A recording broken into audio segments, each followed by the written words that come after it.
오늘의 증시 브리핑 시작하겠습니다. 모처럼 큰 상승이 나왔는데 참고로 오늘 코스닥 상승 종목 수가 역대 3위 기록이었습니다. 역대 세 번째로 상승 종목이 많을 정도로 이제 회복력을 보였는데 우선 중국 관련된 지표, 그러니까 중국의 최신 서비스업 PMI가 예상치를 크게 상회했죠. 50 밑으로 나올 것 같다 이렇게 예상을 했었는데 55 나오면서 중국이 방역 해제하고 나서 경기 회복 속도가 좀 빨라지는 거 아니냐, 이렇게 되면 글로벌 경기 침체 우려를 조금 희석시켜주는, 좀 미국을 비롯해서 주요국 경기가 좀 나빠질 걸 걱정하고 있잖아요. 근데 경기 침체 우려를 좀 희석시켜줄 수 있는 그런 사안이다 이렇게 이제 평가를 했고요. 그 다음에 이제 뉴스들을 좀 살펴보면 바이든 대통령이 이제 이번 주 내에 중국산 수입품에 대한 어떤 관세를 인하하거나 부분적으로 철폐하는 내용들이 공개될 것 같다. 그래서 오늘 뭐 옐런하고 류하고 통화했다라는 내용이 또 보도가 됐잖아요.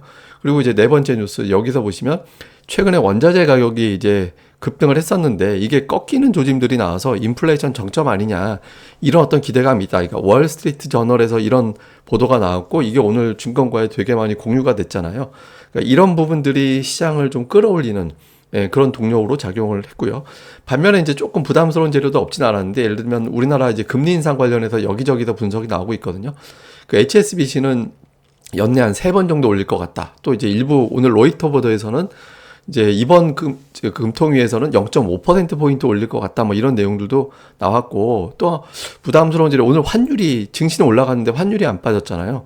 그러니까 외환 보유고가 6월 한 달에만 94억 달러, 굉장히 많이 빠진 거죠. 그러니까 크게 이제 감소를 하면서 이제 환율이 또 빠지지 않는 그런 모습을 보였거든요. 그러니까 부담스러운 재료, 금리 인상이라는 재료와 외환 보유고 감소라는 악재성 재료가 좀 있긴 했었는데, 어쨌든 적어도 주식시장은 미중 간의 어떤 관세를 내릴 것 같으니까, 또 이제 중국의 경제 지표가 잘 나왔고, 또 최근에 인플레이션 정점 관련된 뉴스가 나오다 보니까 이제 시장이 반등할 수 있는 그런 쪽에 조금 더 무게를 뒀던 것 같습니다. 특히 이제 최근에 좀 주목을 받는 게 그 글로벌 증시를 볼 때 승승장구했던 국가들이 그 원자재 생산하는 국가들이었잖아요. 뭐 원유를 생산하거나 뭐 천연가스, 그 외 곡물 이런 거 생산하는 국가들 증시가 되게 강했었거든요. 근데 러시아 증시가 올라가다가 툭 꺼지고, 그 다음에 이제 사우디아라비아도 주식시장이 최근에 좀 약세를 보이고 있고, 인도네시아 오늘은 반등하긴 했는데 최근 들어서 좀 약세를 보이는 그런 모습이 나오고 있거든요. 그래서 전체적으로 최근에 5거래일 기준으로 좀 봤더니 러시아 많이 빠지고 인도네시아, 사우디가 좀 빠지더라. 그러면 이제 여기서는 인플레이션 정점인가 보다 이렇게 해석할 수도 있잖아요. 근데 여기에 이제 또 반대되는 부분도 분명히 있죠. 경기가 나빠지니까 오죽하면 저 나라들까지 빠질까, 이런 시각도 공존하거든요.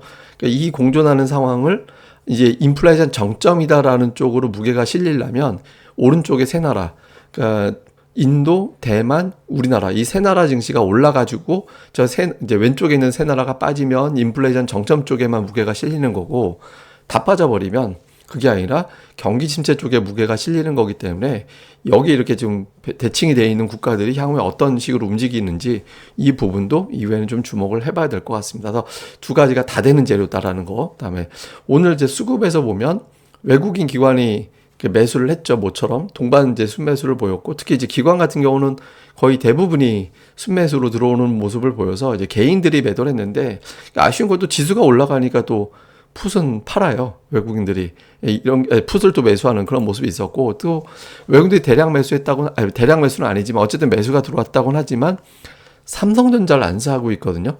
하이닉스도 매수 규모가 되게 작아요.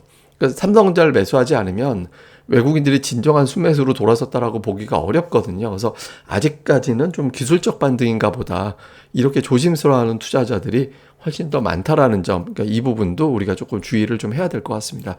뭐 이외에 이제 이슈들을 좀 정리해서 보면, 이제 미국 시장이 연휴 끝내고 거래가 열릴 텐데 종목들별로 구도를 좀 보셔야 됩니다. 그러니까 빅테크와 에너지주, 국제유가가 이제 오늘 저녁에 어떻게 될지 모르겠는데, 이제 에너지주가 올라가고 빅테크 빠지고, 이런 구도는 우리 증시에서는 좀 안 좋은 구도가 될 수 있거든요. 그러니까 빅테크가 지난 주말같이 계속 연속적으로 올라가는 흐름이 나와줘야 이제 금리 인상, 긴축, 인플레이션에 대한 부담 덜었다, 이렇게 해석이 될 수 있거든요. 그러니까 어느 쪽에 무게가 실리는지에 따라서 우리가 기술적 반등이다, 조금 더 올라갈 수 있다, 이게 좀 갈릴 거고, 그 다음에 이제 코스닥 시장이 1월이 재현될 거예요. 이거 제가 잠시 후에 표를 보면서 말씀드릴게요. 이건 뭐냐면 빠지다가 하루 반짝 센 반등 주고 재차 크게 빠지는 경우가 있었거든요.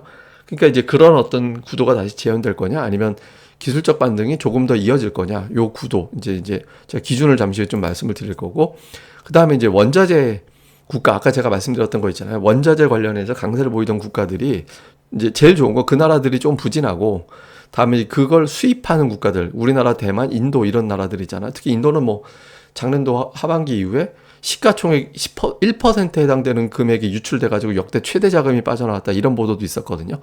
그러니까 우리나라, 대만이 제일 많이 빠져나왔고 그 기간에, 그 다음에 인도, 그 다음에 이제 우리 순인데, 어쨌든 이 3개국에 대한 어떤 외국인들이 매수가 들어가면서 증시가 버텨주면 긍정적.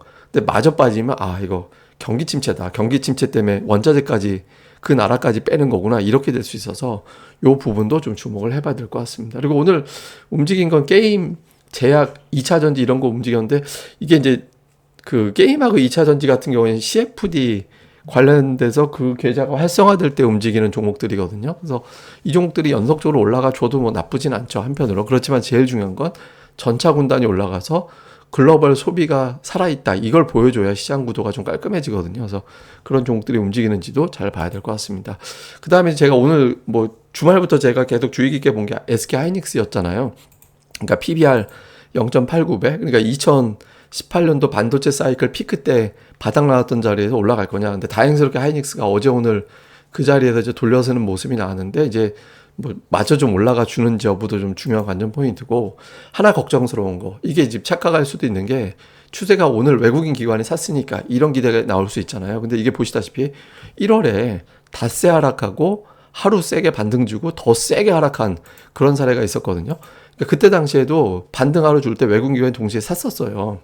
근데 그 다음에 외국인들은 계속 매도를 하면서 시장이 계속 흘러내리는 그런 어떤 상황으로 이어졌었잖아요. 그러니까 하루 반등했고 외국인 기관이 매수했다라고 해서 시장이 돌아섰다, 이렇게 단정하기 어렵습니다. 그러니까 1월에 정확하게 오늘 같은 양상이 나왔지만 그 이후에 하루 만에 다시 내려준 적이 있었거든요. 그래서 그 다음 날 움직임이 되게 중요합니다. 그러니까 전체 역대 상승 종목수 상위 3위에 해당되는 상승 종목이 나왔기 때문에 좀 센 매수가 들어온 것 같긴 하거든요. 근데 이제 좀 연속적으로 올라가기 위해서는 이 수급이 하루 정도 조금 더 이어지면 이제 시장이 대기하고 있던 자금이 조금 더 이제 자신감을 갖게 되는 거고, 이제 연속적으로 움직이지 못하면 이 반등에는 털어야 된다라는 정서가 나올 수 있기 때문에 이 부분이 어떻게 돌아가는지도 잘 체크해 보시는 게 데이터상 좀 중요할 것 같습니다.